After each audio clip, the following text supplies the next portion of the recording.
皆さんこんにちは、みさとです。ここは近鉄大和八木駅です。近鉄の大阪線と橿原線の乗り換え駅として知られていますが、バスも八木新宮線などの路線があることは以前の動画でご紹介しました。だいぶ前になりますが、八木新宮線の発着が大和八木駅から北の奈良大仏前までの奈良市方面まで走っていましたが、今はそこまでの路線がありません。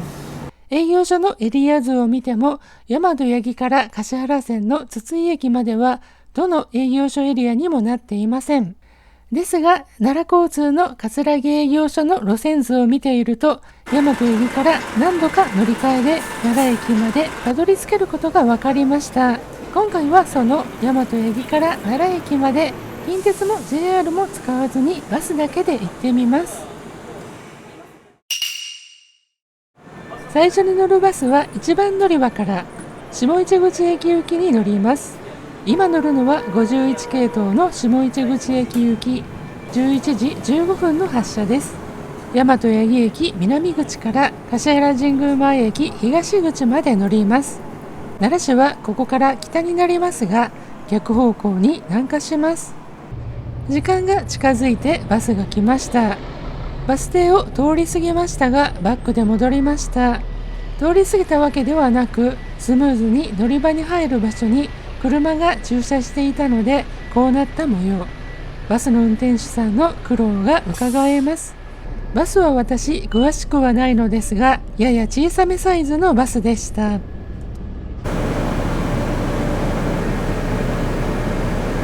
11時15分、バスは発車しました。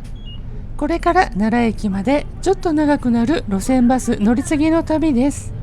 カンデオホテルズ橿原の前を通って左折、そして右折します。この道の突き当たりにある瓦葺きの建物が JR うねび駅です。右側が貴賓室ですね。またすぐ右折して橿原市役所前を通過。市役所本庁舎は解体されてご覧の通りです。車窓右の橿原郵便局の後ろに八木西口駅、そしてすぐ JR 万葉まほろば線の下をくぐり抜けます。しばらくして飛鳥川を渡ります。行部町の交差点で左折して、今まで国道24号と重複だった国道169号が単独路線になります。県立奈良医科大学附属病院の医大病院玄関口のバス停です。平日だとそこそこ乗降がありそうですが、今日は日曜日のためか乗降ゼロでした。2、3分ほど時間調整でしょうか、停車していました。国道169号に戻り、再び南下します。大佐交差点を抜けて大佐のバス停です。ここを出てすぐ近鉄大佐線の廃線跡とクロスしますが、あっという間に通過で分かりにくいです。大和八木からずっと近鉄橿原線から少し離れた東側を走っています。こんな感じで大和八木駅から南下を続けて、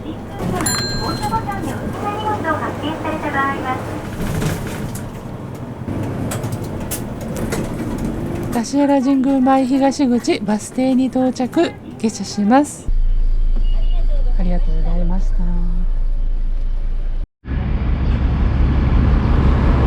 今乗ってきたバスは東口1番乗り場、次に乗るバスは東口2番乗り場です。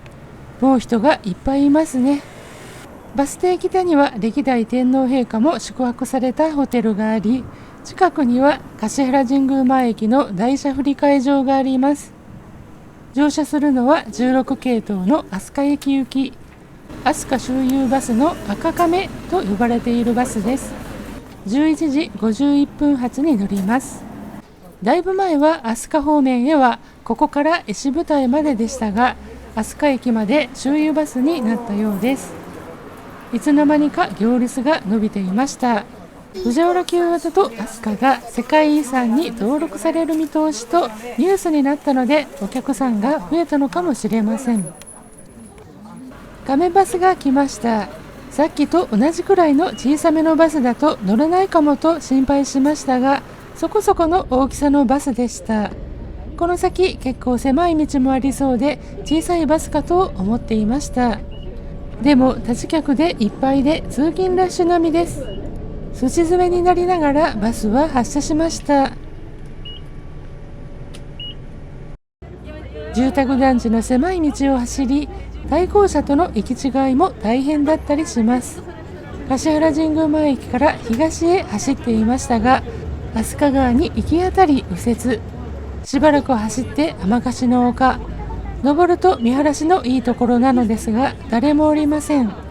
こうして10分乗車して、飛鳥奥山飛鳥資料館西バス停で下車します。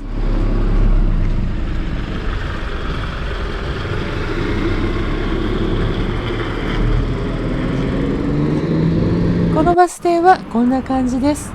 もう少し東に行くと奈良文化財研究所飛鳥資料館があります。次に乗るのは12時8分発の35系統桜井駅南口行きです。桜井駅南口までのコースです。今乗ってきた橿原神宮前駅東口からのコースです。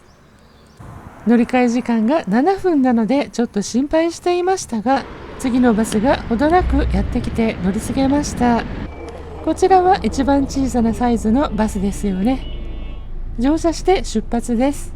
ご乗車ありがとうございます。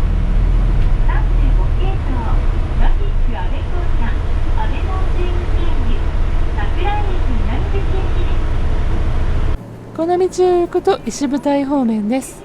先ほど触れました奈良文化財研究所飛鳥資料館です。ここから1人増えて乗客は3名になりました。ちなみに飛鳥資料館のバス停は飛鳥村から桜井市に入っています。峠越えとは言えないくらいの坂を少し上り下って行きます。山田寺です。途中で県道を外れ坂を登って行きます。ラフィック安倍校舎というバス停ですが、奈良食と農の魅力創造国際大学校安倍校舎というところです。元は奈良県農業大学校でしたが、農業の担い手の学科に加え、農業・農産物の知識を持った食の担い手を育成する学科を新設して開設された県立の学校だそうです。こちらはホテルとレストラン、実習できるオーベルジュを併設し、県がプロの料理人を育成しようと設立した学校だそうです。陽光があるので食事の時に景色が良さそうなところですね。県道まで戻ったところにあった標識です。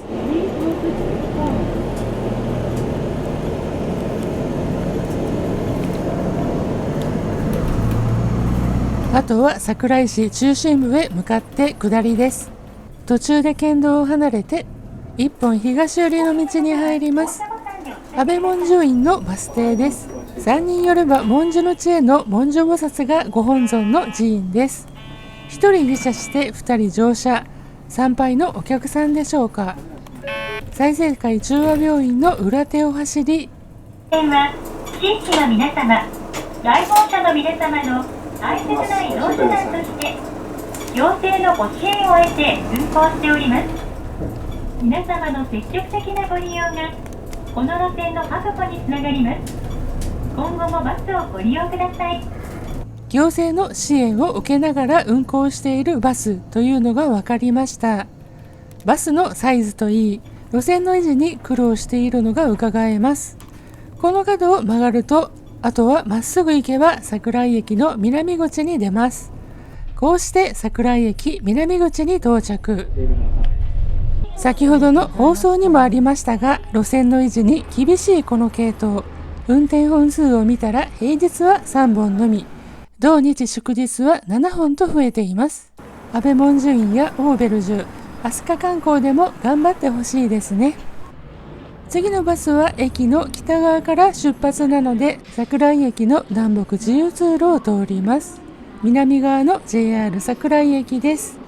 こちらは万葉まほろば線の三輪方面。左に近鉄大阪線の高架が見えます。階段を降りて近鉄の駅、そして北出口へ。ちなみにここでも乗り換え時間があまりありません。乗り換え時間は7分です。63系統天竜行き12時38分のバスに乗ります。桜井駅北口2番乗り場から発車のこのバスです。バスに乗車します。63系統天竜行きの発車です。この時点で乗客は3名でした。63系統岩明神大宮神社二の鳥居前経由天竜行きです。次は大殿口です。天竜駅までのルートは JR 万葉まほろば線に近いルートを走ります。次は桜井市5ゲート。放送でも流れていましたが、このバスは大宮神社に立ち寄ります。今渡ったのが大和川です。奈良県の王寺町付近や大阪府では大きな川ですが、この辺りではこんな川です。大宮神社の大鳥居が見えました。ここで右折して参道に入って行きます。この日は特に催し物や行事はなかったようですが、駐車場の混雑がすごかったです。さすがは日本最古の神社と言われるだけありますね。万葉まほろば線の踏切待ちです。すぐそばに三輪駅があります。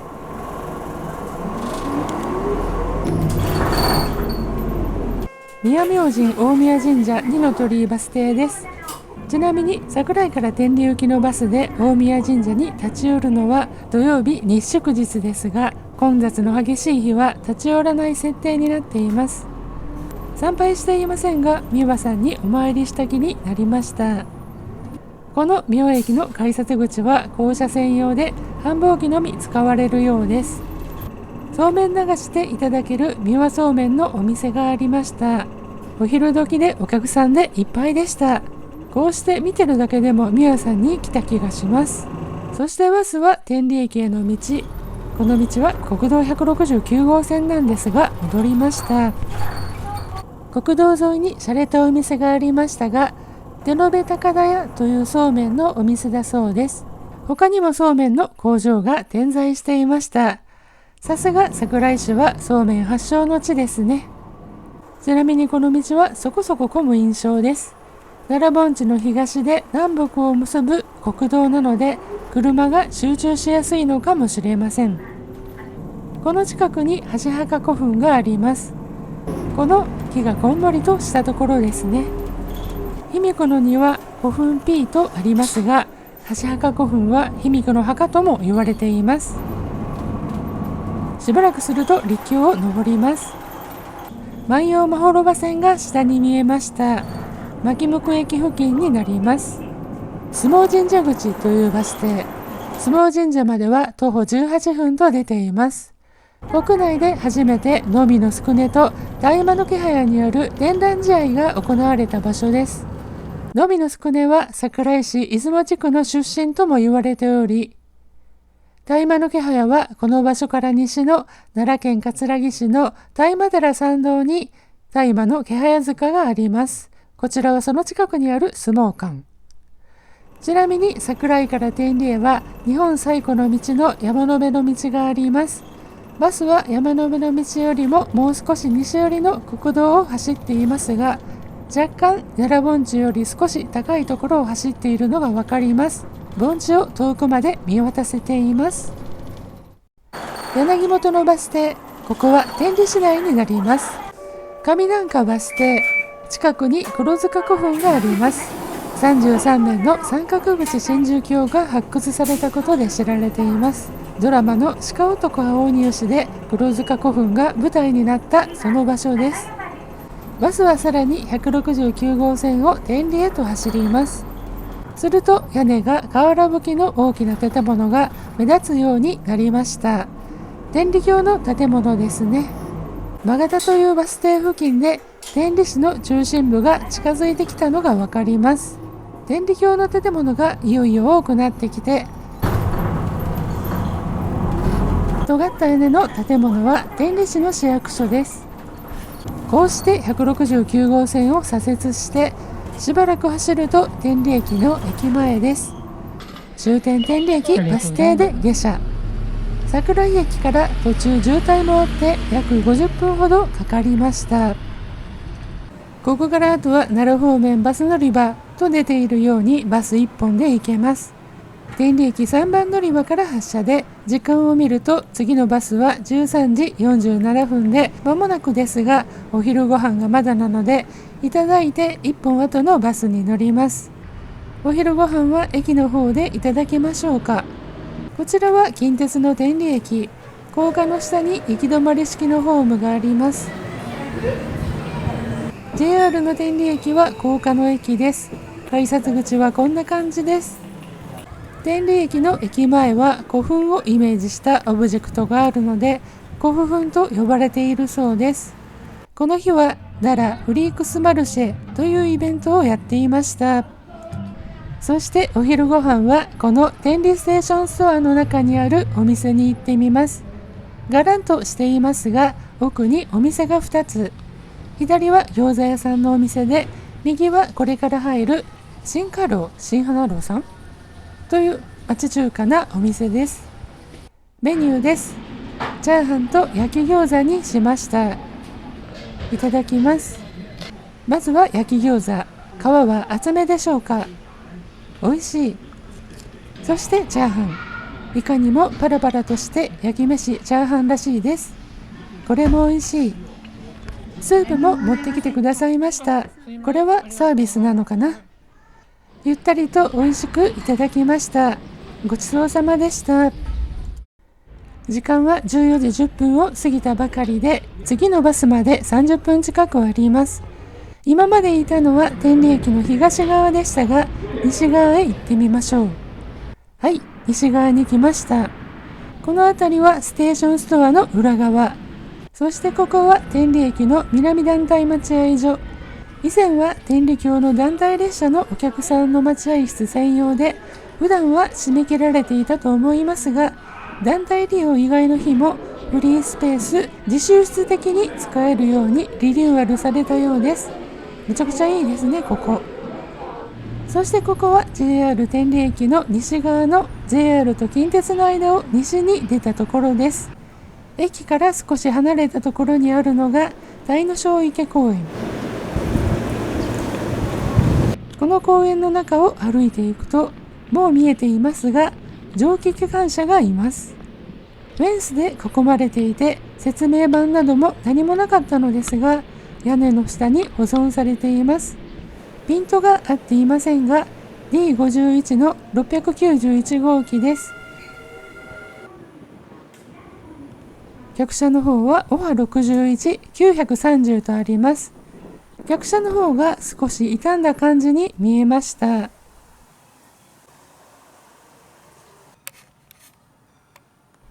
公園のすぐ横は近鉄の天理駅です。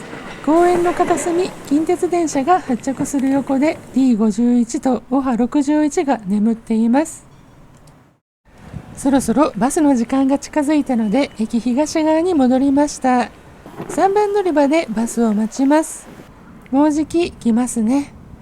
この先のバスのルートです。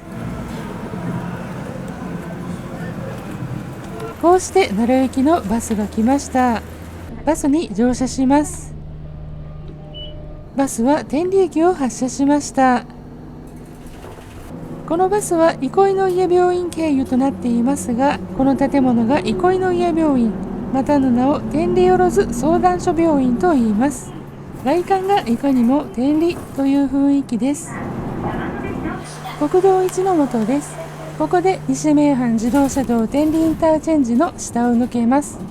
この天理インターチェンジから先の奈良市内へは、以前乗車しました奈良から名古屋への高速バスと同じコースになります。天理市内を走ってきましたが、この高い病院が見えたあたりで奈良市に入りました。時刻は15時を過ぎました。大和八木を出たのが11時15分なので、かれこれ4時間近く経っています。天理で1時間以上休憩したので、バスに乗っているのは3時間ほどですが、ちなみに大和八木をほぼ同じ時間に近鉄電車で出発すると、近鉄奈良には12時1分に着いています。12時1分というと、この乗り継ぎでは飛鳥で乗り換え待ちをしていた頃です。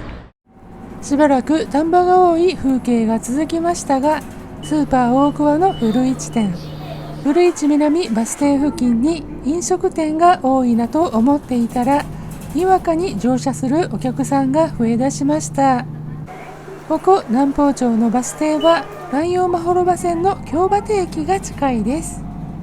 このバスは JR 奈良駅まで行きますが、私は近鉄奈良駅で降ります。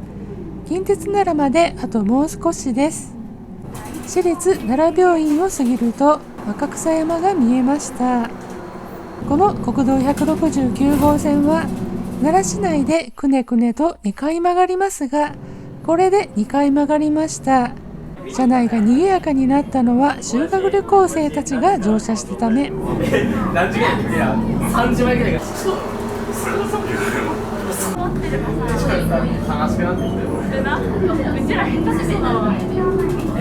付近の風景は一変し、奈良公園エリアに入りました。春日大社の一の鳥居が見えて、奈良国立博物館が見えました。